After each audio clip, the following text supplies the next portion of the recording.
Ethical Perspectives on the News is produced by the Interreligious Council of Linn County, which is solely responsible for its content. The views and opinions expressed on this program do not necessarily reflect those of the staff and management of KCRG TV9.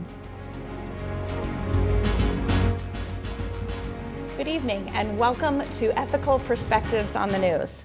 I'm Pastor Heather Hayes of First Presbyterian Church here in Cedar Rapids, and I will be your host for this morning's show.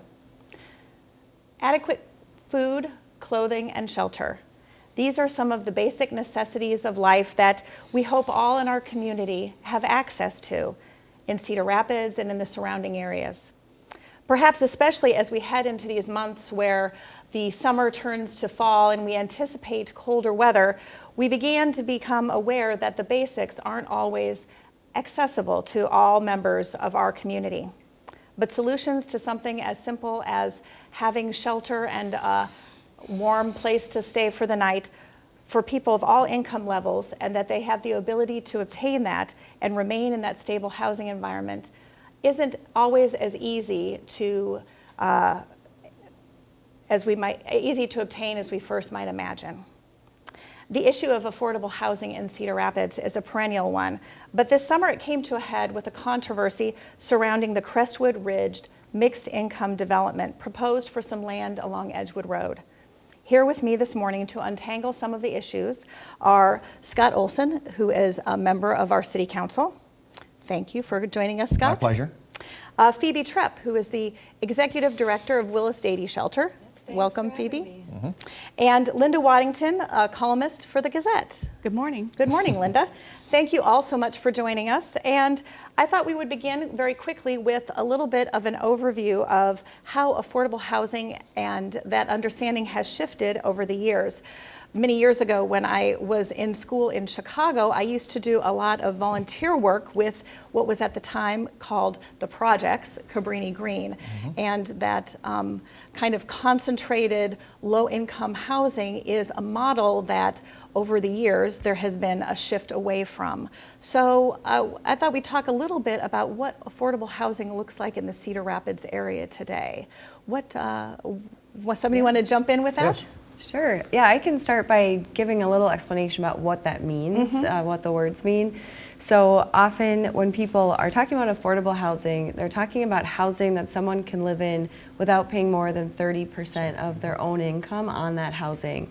So that would change, obviously. If your income goes up, you might be able to pay more for your mortgage or your rent. If it goes down, you would have to pay less to make that affordable to you. And what we know in Cedar Rapids is that many of our citizens are cost burdened, meaning they're paying more than 30% of their income just to pay their rent or to pay their mortgage. And we also have people that are called extremely cost burdened, which means they're paying over 50% of their income just to pay the rent each month. And so those numbers are, I think it's over 40% of renters are cost burdened in Cedar Rapids. So when you think about if you're spending that much on housing, what's left for you to put into your kids' schoolwork or getting them new shoes for gym, whatever those things are that you might do with your extra money, there is no extra money, especially with a health hardship, something comes up, all of a sudden you can't make the rent because you've had to pay an unusually large bill. So that's kind of what affordable housing means. And there's different forms, as you mentioned. People think often of the projects, this public housing institution that used to be around isn't so much. A lot of funding was shifted into Section 8 housing choice vouchers as a way for private landlords to be a part of that housing solution. And what we know today, just from a recent survey I saw today that was done in Cedar Rapids and Linn County in July, is that 1 in 5 of the people that are eligible for those vouchers can actually get a voucher. That means over 80% of people that would qualify can't get one. So they're stuck in the average market rate rental units when they're having to all of a sudden pay that 40-50% of their income. So hopefully that helps. Yeah, and I think when we were researching and looking at this issue at the Gazette as part of the editorial board, one of the statistics that really stuck out to me is that Cedar Rapids School District has a homeless liaison that works with families who are experiencing homeless.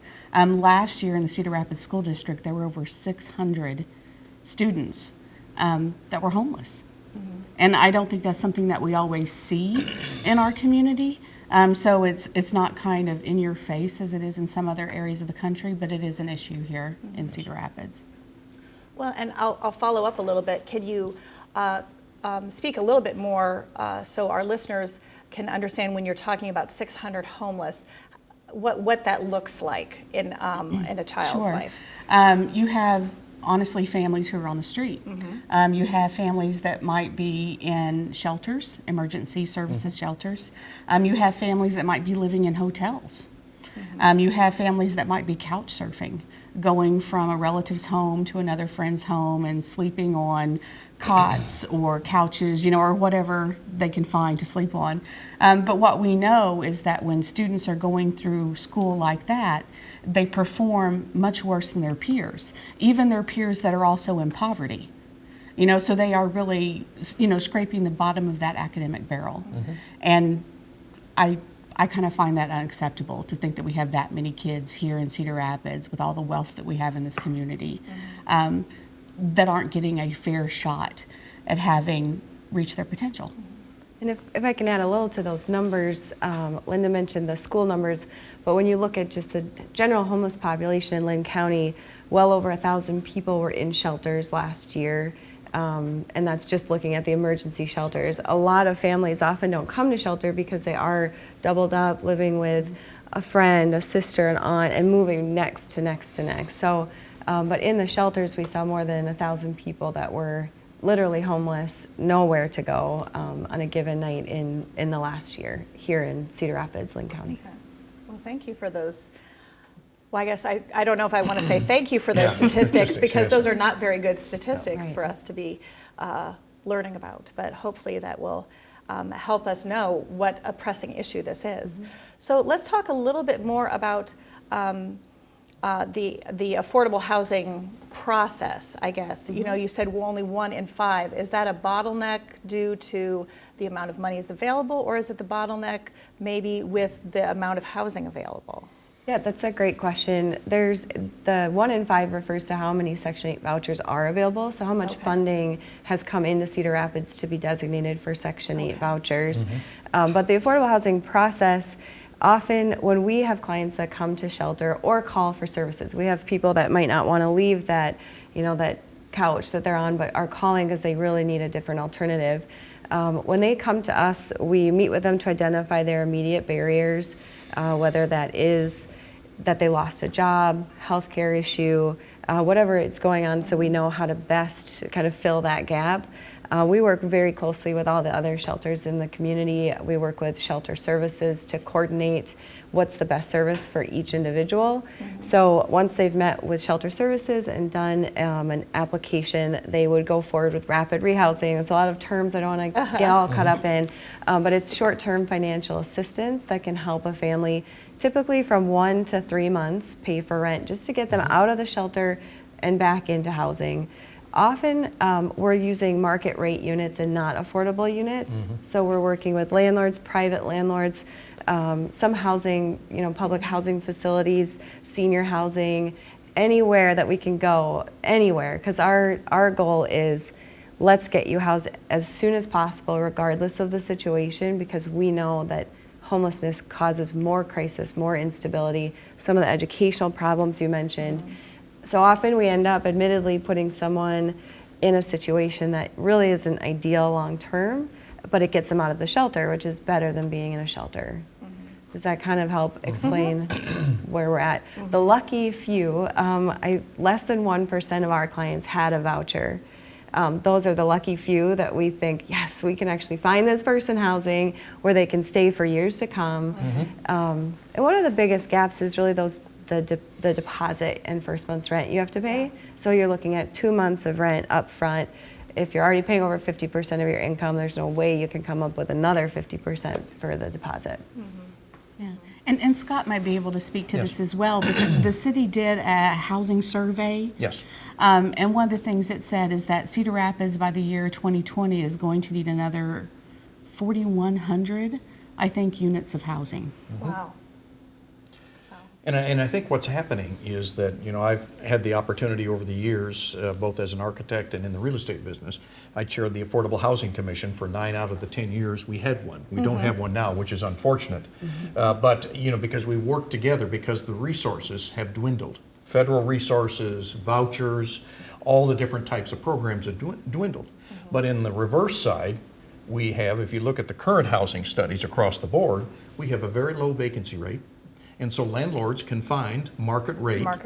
And our apartment rents are climbing.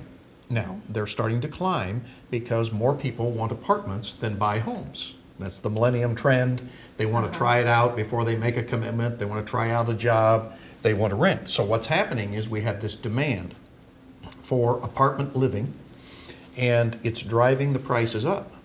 And so what has happened is that it's becoming less and less affordable for people that are on that lower tier that are struggling with the 30 to 50%. And there's some people with a much higher percent than that. And the government programs are shrinking. And the new programs are such is that the government is not building, whether it's city, state, or federal, they're not building complexes designed and underwritten for people at lower brackets. I was president of Geneva Tower, and that was a HUD project that has kept the rents low, but that's a very unique project in today's markets. And it was built in the 70s and has been remodeled since to bring it up to more current standards. But the problem is we're seeing a positive economy in our Cedar Rapids area that's driving rents up, which makes it more and more difficult for people to find affordable housing. And so what is a positive for the community has become a negative for what I think is a growing trend of lack of affordable housing. And so it's something that it's a very difficult issue to address. And who is the lead? Is it nonprofits? As a member of Four Oaks, we have several programs through our housing. Cedar Valley Housing, Hawthorne, other programs that we've jumped back into that business because a lot of our children that are in stress at Four Oaks, one of the stress points is housing. And so we've determined that for us to have successful kids, we have to be able to find them housing. And so we've addressed it through creating facilities to serve our clients. And so it's a catch-22. Strong economy, which makes it then more difficult for those people in need. Yeah, and I think at any given time in Cedar Rapids, the vacancy rate, this is not just affordable, but all vacancy rates, is between 2 and 3% of our housing stock. Yes. At any moment. So we're not having turnover. We don't have the vacancy rate that kind of encourages lower rents. So everyone is paying top tier if you're paying market rent. Yes. Well, and that was one of the things I was going to bring up. We heard a lot about that affordable housing that affordable housing stock that was wiped out in the flood. A lot of the smaller, lower rental places. And we do have a lot of development now. Yes. You see it popping up all over the downtown and the Nubo area. How does that impact? Because I know some of those are, mixed income situations. Can you speak to that? Well, what we have done is we have definitely replaced all of the housing lost in the flood. But the difference is the type of housing that's replaced it. And we have quite a few units that have used special tax credit programs where a certain percentage of their units, 50% normally, have to be rented to individuals at 80% of the median income or less. But that means you have to have a job, you have to have good credit, you can't have a criminal record, but you have to be, a good citizen. And so that's not, we are filling the gap there. But that's not the whole, not across the board, not at that lower tier of housing. So we've replaced it. We've got lots of new housing. We've got lots of new apartment complexes. We've got lots of new single family, but there's not a lot of them designed around those people transitioning from homelessness into a lower, level of housing rental, because you just can't build new and rent it for those numbers. And we lost a lot of the old rental housing that was at those lower numbers. And it was lost in the flood. And I think another piece that's missing from Cedar Rapids that Marion has is in their civil rights code, they use lawful source of income, which means you can't refuse a renter that comes to you with a Section 8 voucher, just as a matter of course. But in Cedar Rapids, you can. That's you can ask them on the phone before they even apply, are you doing Section 8? And you can say, well, I just don't take Section 8. So that's illegal in Marion. but allowed in Cedar Rapids. Yes. Allowed in Cedar Rapids. And if I could jump in on those numbers are also important to look at things like 60% AMI or area median income. We have a lot of people we work with. Some of my employees are at that level. So a lot 60, of young professionals, people who can make $14, $15 an hour, but they have a child, would qualify for a 60% AMI because they're earning 60% of area median income, but that's still well under those 80% AMI rent levels. So that's where, as Scott mentioned, those lower levels, but it could range from minimum wage up to a $15 an hour job. You know, a lot of the people working in the service industry, people who might take care of your parents as they're aging, those are people that would qualify based on their income for these units. Yes. Well, let's now segue into the Crestwood Ridge development, and that had a lot of news coverage this summer, quite a bit in the Gazette. I was, Just a little. Just a little in the Gazette. And can you tell us a little bit about how this particular development came into being? What was the process for that? Yeah, I can. So I'm officially Willis Ad is a partner of the project. We are not the contractual member of the project, but Common Bond approached us last fall, so a year ago now, because they had heard that Iowa Finance Authority was going to be doing a demonstration project for the state of Iowa to do a unit of housing that would set aside 5 units for formerly homeless families. Part of the stipulation that they put in place was that the developer had to work with a service provider in the area, which I thought was a great way to do it. Common Bond has done this exact type of housing for years, over 40 years they've been in existence. They primarily have their projects in Minnesota, but they also have some in Iowa, including some in Cedar Rapids and Des Moines, Marshalltown, but many of those have been renovation projects, so not new. However, they run similar from the ground up in Minnesota, Illinois, and have over 100 projects. So when they approached us, I was pretty excited. They know what they're doing. But beyond that, they also invest back into the project. They're a nonprofit, so they're not looking to sell it in 10 years and to heck with it. They really want to make it last for those tenants. So they approached us. We began working on what would be a framework for services for those 5 units.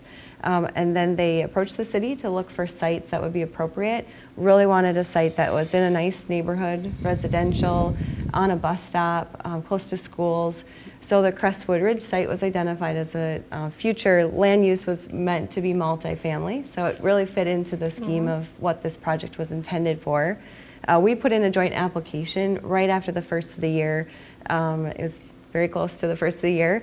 And at that time, IFA kind of collected all the applications, and then we were just waiting. We had a wait period to see who would be awarded an $8 million tax credit to build this project. 10% of the units had to be set aside, so Common Bond proposed a 45-unit building, 5 of which would be set aside for formerly homeless. The rest of the units are mixed, so there's 4 market rate, and then a mix of 40% area median income and 60%. So there's a lot of numbers coming at you, but a lot of affordable housing would be created through the 45 units. It sounds like it really goes from one end of the spectrum to the other. Exactly, yep, all the way up to the market rate.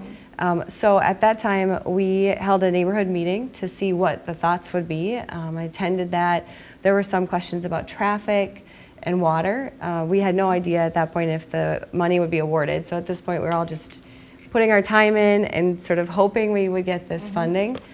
We found out in May that the project was funded. Only one project could be chosen for the whole state. And the project was funded because the site worked. The service provider, Willis Ad, had a good reputation. Common Bond has an excellent reputation.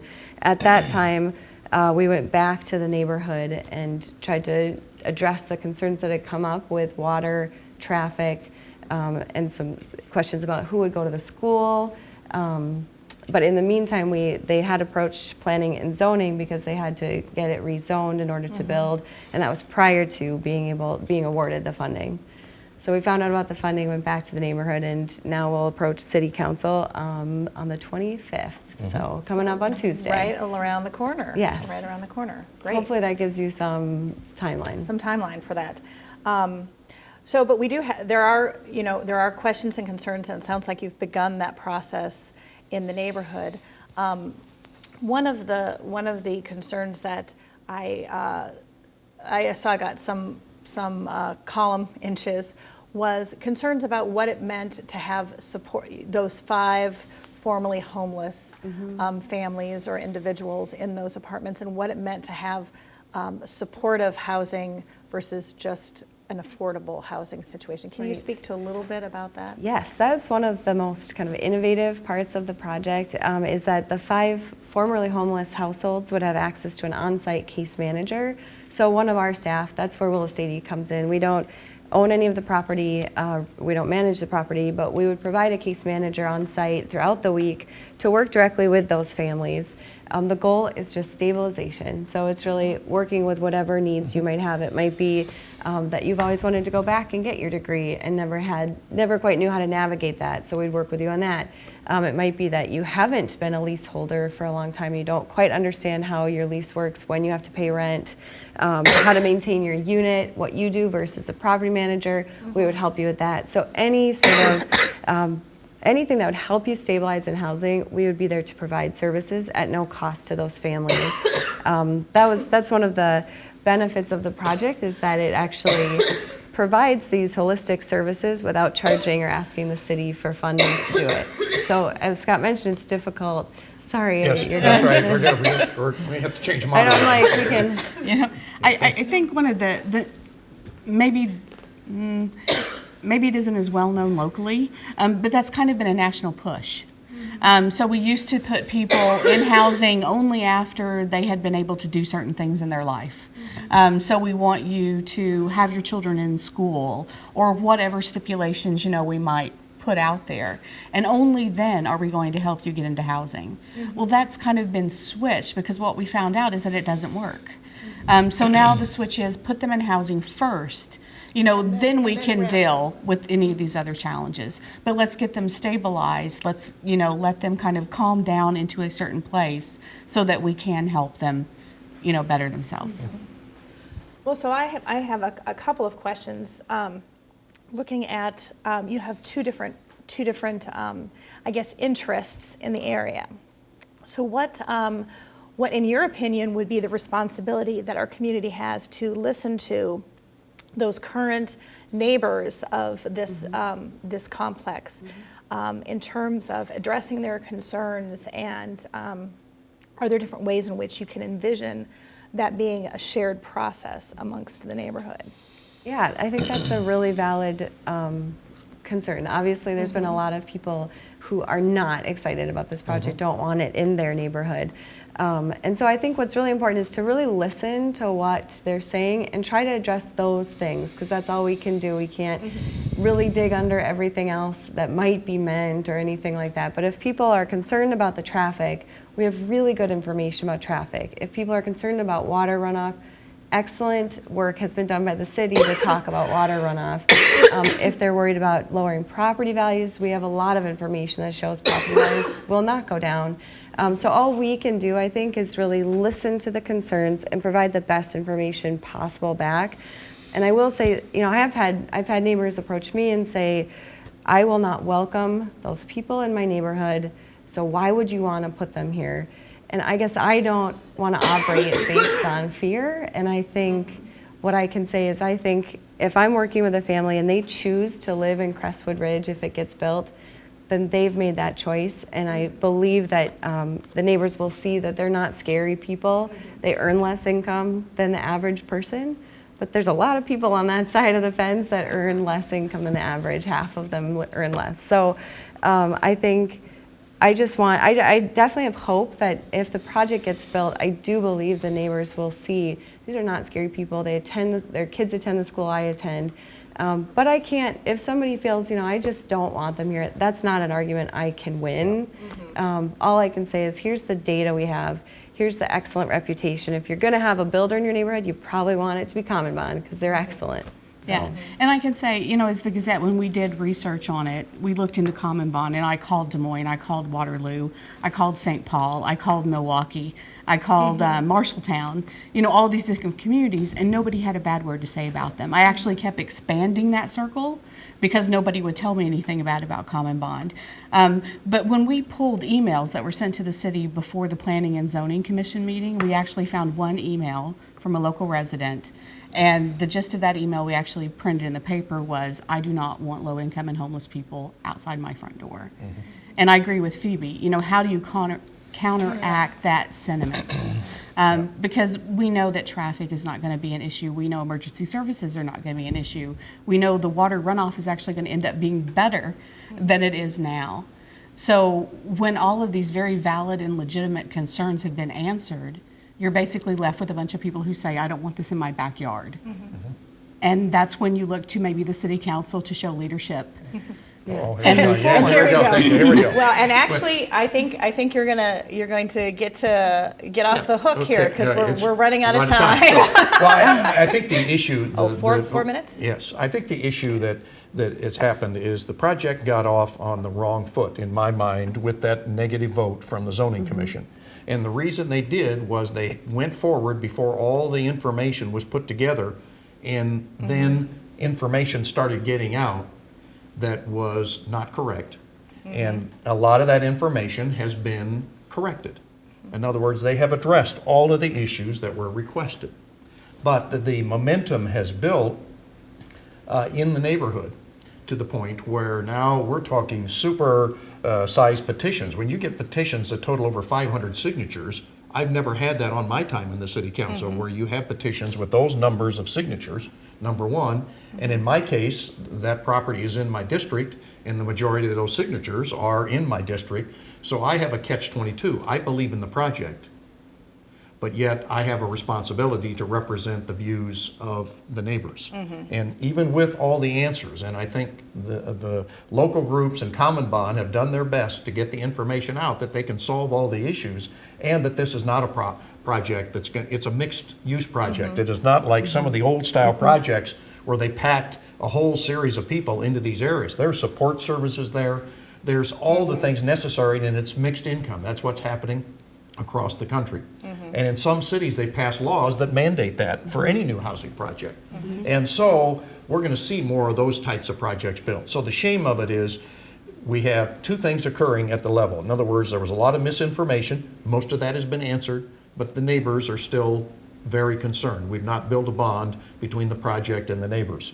And secondly, what's happened is that we've run to the point where we have a situation where we have two council people that have abstained, thus making it very difficult to get what's now required as a supermajority. And I'm not sure, I have not talked to all the council people, we're going to find out here next week, is there more than one or two people that might vote against this project? Because it only takes one no vote with the remaining council people for the project to move forward. If it gets two no votes, the project is defeated. And so it's going to be a very interesting vote, coming here next week as to whether this project proceeds or not. Not because it isn't a good project, it's because, in my mind, there's been such a neighborhood support group built that's opposed to the project. That's the question that comes up. Is it the issue, is the project good for the city? No question. Is the project good for the neighborhood? That's where the question is. And that has not been overcome so far.